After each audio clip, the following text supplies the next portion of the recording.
Hello everyone, welcome to Res Snapper. My name's MJ and this is Snap or Pass, where we look at the new card each week and we talk about it. We talk about deck ideas, counters, location synergies and all that good fun stuff. You can use the chapters below to skip to your favourite section or just any section you want to watch. Scream is a 2/2. When an enemy card moves, steal 2 power from it once per turn. So before we talk about the spotlight week that she's in and the mechanics of the card, please subscribe. If you're new and you go on to enjoy this video, you simply have to subscribe. You simply must. We're trying to hit 2,099 subscribers. We got an extremely fun and funny video planned for that, so you won't want to miss it.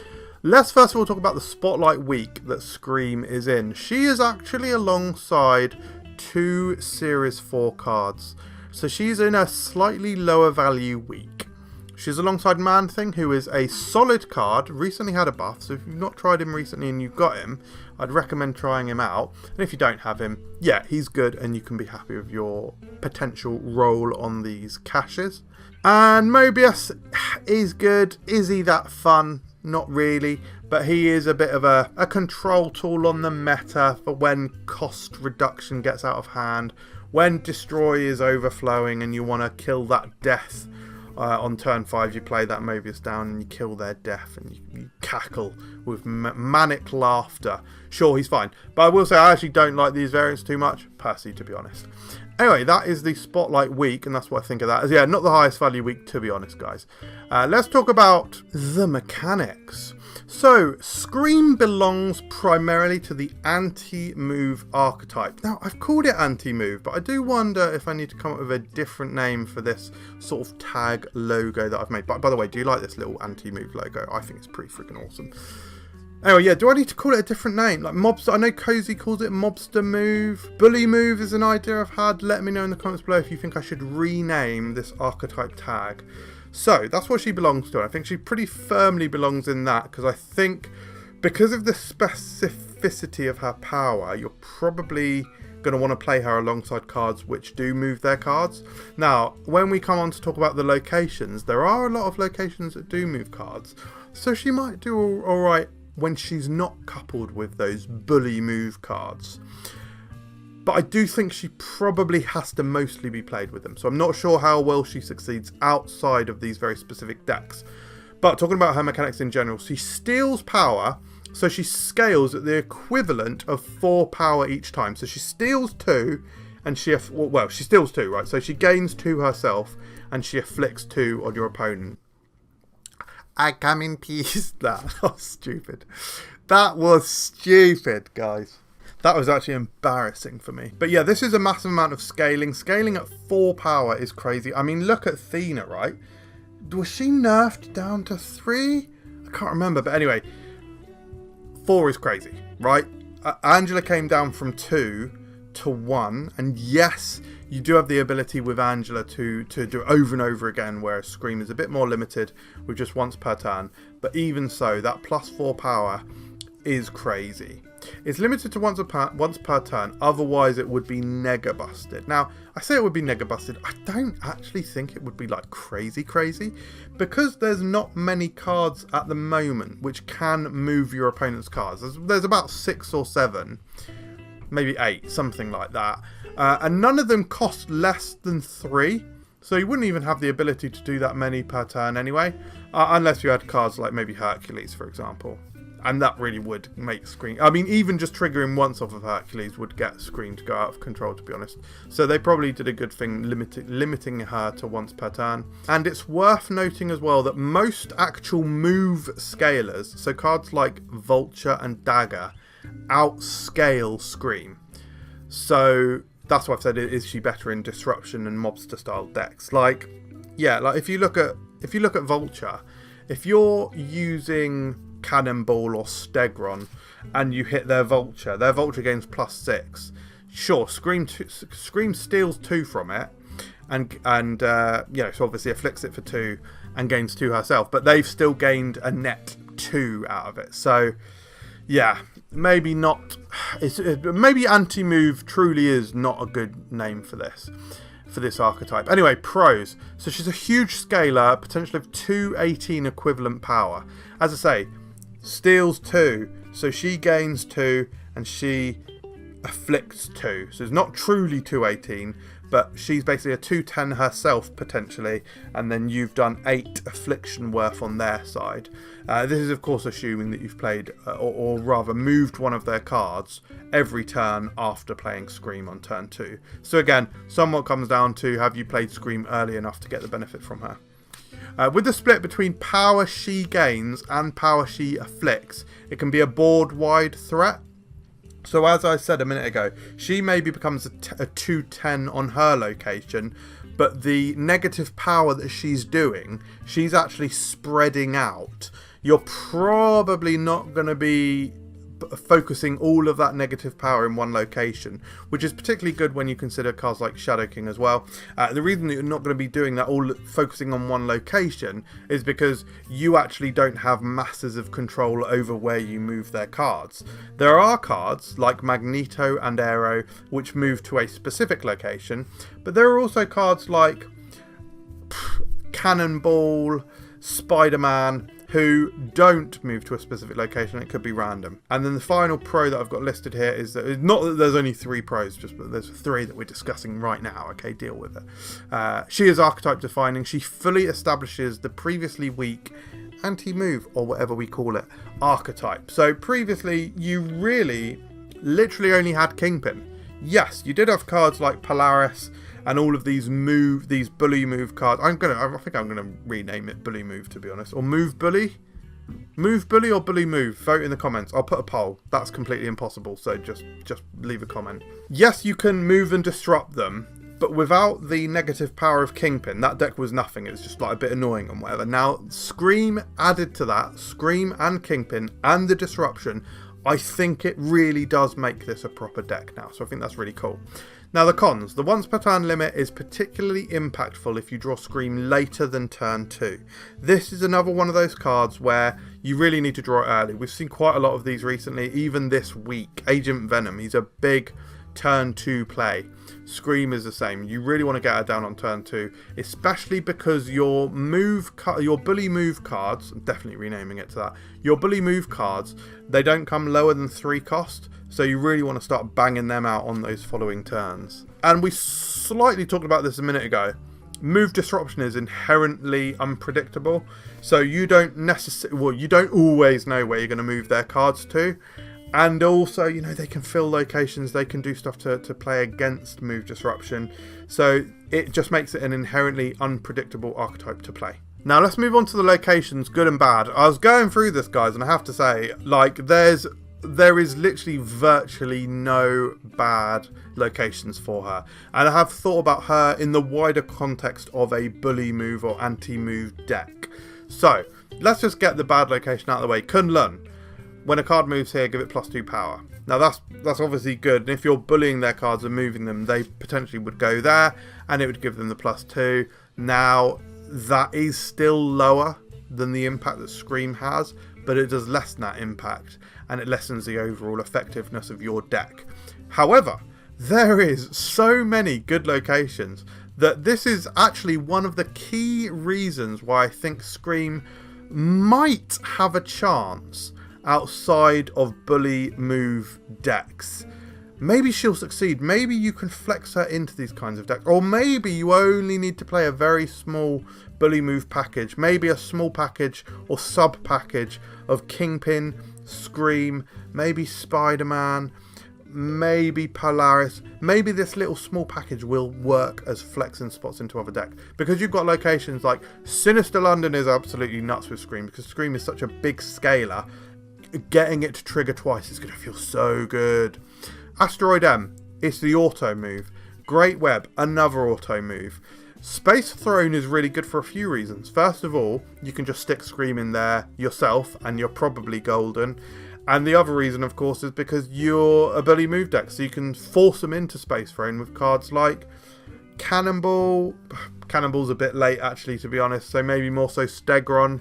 So that's pretty interesting as well. Juggernaut. And then Fisk Tower. Fisk Tower is like a dream, yeah. If you've got Scream in hand and Kingpin and Fisk Tower comes up, you better be snapping. Does some snap ass. Snap that ass all over. Snap ass, what am I saying? Counters to this card include Shadow King. This is the age-old thing that we keep saying with Shadow King on some of these recent cards. Scream gains 2 and afflicts 2. Remember that, okay? So Shadow King can only really fix one side of it. Now, there will be instances where you play Scream at the same location where you've moved their cards to. So you do have the boosted Scream and you do have their afflicted cards at the same location. And that's going to be an absolutely prime target for Shadow King, and they can certainly sweep the game from under your feet and heels with that play. Yeah? Again, very strange, very weird. So Luke Cage is one because he's going to fix the affliction. Now, I don't believe he will take down Scream's power. You've already stolen that power, so yeah. But I think Luke Cage will obviously stop their cards from being afflicted. So that's quite a big gain if you happen to have moved a lot of their cards. That's actually probably a snap condition for them. And Red Guardian. Oh, Red Guardian's going to be so gross. Oh, honestly, Red Guardian's my worst nightmare with Scream, because that really is going to mess her up. Hopefully you just guys, Juggernaut your Scream location on turn 3, because Red Guardian's going to be a problem. Make sure you got priority as well. Might be hard. Anyway, let's talk about key synergies and some actual specific deck ideas for you guys. So the key synergies, we've spoken about most of these, but actually there's a crucial one that we've not spoken about, which is Craven. So Scream is a 2/2 with this move synergy, gets buffed when you move cards. Craven can benefit not only from your cards that are going to move, like Spider-Man, actually it probably is mostly just Spider-Man in most of these decks. But of course, all of those cards that you're moving from your... My voice went slightly straight. This is worse than the time that I had a bubble in my throat, Islands of Adventure. Claire is laughing at me because she thinks I've got a bubble in my throat. We're now leaving Marvel Superhero Island and we're going to go into the different areas of the park. Yeah, I've just put a clip in from my Florida holidays. I don't think I've mentioned this in this video. I just got back from Florida like a few days ago. Had an incredible holiday. You can check out Theme Park Life, which is my vlog channel, if you do care. You may well not care. And I'll continue talking about Marvel Snap cards because if you don't care. But if you do, there you go. Yeah, so Craven also gets a boost. So if you can get Craven and Scream down, I think those two are going to feel really good together. Especially if you can get Kingpin, Craven and Scream down as your like afflictors and scalers, and then start just whipping stuff around on the later turns. I think that's going to be so cool. And there's some really interesting cards which are going to help you to move those cards around, which we'll talk about when we get onto the decks. And then I won't really cover them in too much detail, but our movers, our move triggerers, Polaris, Spider-Man, Cannonball and Magneto, are all really important because we don't have that many movers to choose from. So, the first deck idea I've got for you is called Aggressive Move You. Weird deck name, but just go with it. So, we've got Nebula in here because we want to force them to play into one specific location or potentially spread out their cards so that we have stuff to move. Or just punish them if they try to play their cards into locations that we don't necessarily want them to play in and that we want them to actually move. We have got that package of Kingpin, Scream, Craven, which I think... no, we haven't even got the full package in all of these decks. But that is my favourite sort of trifecta of cards to play with Scream, and that's probably the 3 cards that I'm going to be experimenting with the most. And then literally in this deck we've just got all of the movers apart from Magneto. So we've got Polaris, Spider-Man, Juggernaut, Stegron. We have also got in here Miles Morales Spider-Man. The crucial inclusion of him is specifically because we don't have Magneto actually. We've got Cannonball and Arrow as our final turn plays, and we want to play those alongside Miles Morales Spider-Man as like quite a big surprise power play. So whether you're pulling their last played card with Arrow, you might think that you need to boost up that location so you can play Spider-Man on that location, or if you're pulling it into maybe your Scream location where you've also got Craven, where you've also got Kingpin, you might be playing Arrow on that, and then it means you can play Miles Morales on another location and try and sneak that out. So that's the rough idea with that deck. You'll also see a cheeky little thing in here, which is Elektra, which is a card that you won't see often in decks, but we've got it in 2 decks here. And the reason is, it creates room on their side. So sometimes they're going to fill locations, and they're going to know your game plan. They know you're moving things around. Electra hopefully allows you to take out and snipe those 1-cost cards, which just can be massive because it creates room and gives you the ability to move cards and clog locations and all that sort of stuff that you want to do with this bully move deck. The next deck I've got for you is Inda Club Tormentor. Now, what is Inda Club? Inda Club is Silky Smooth, similar to Silky Smooth. We'll call it Inda Club because Inda Club you mingle. Mingle rhymes with Pringle, and Pringle comes in a stack. And that's what you do in this deck. You play cards in a stack. Cards like Angela and Hope Summers, who want to be played on top of. I want to play on top of them. You catch my drift? Oh, that was creepy. Someone report me. Awful man, awful content.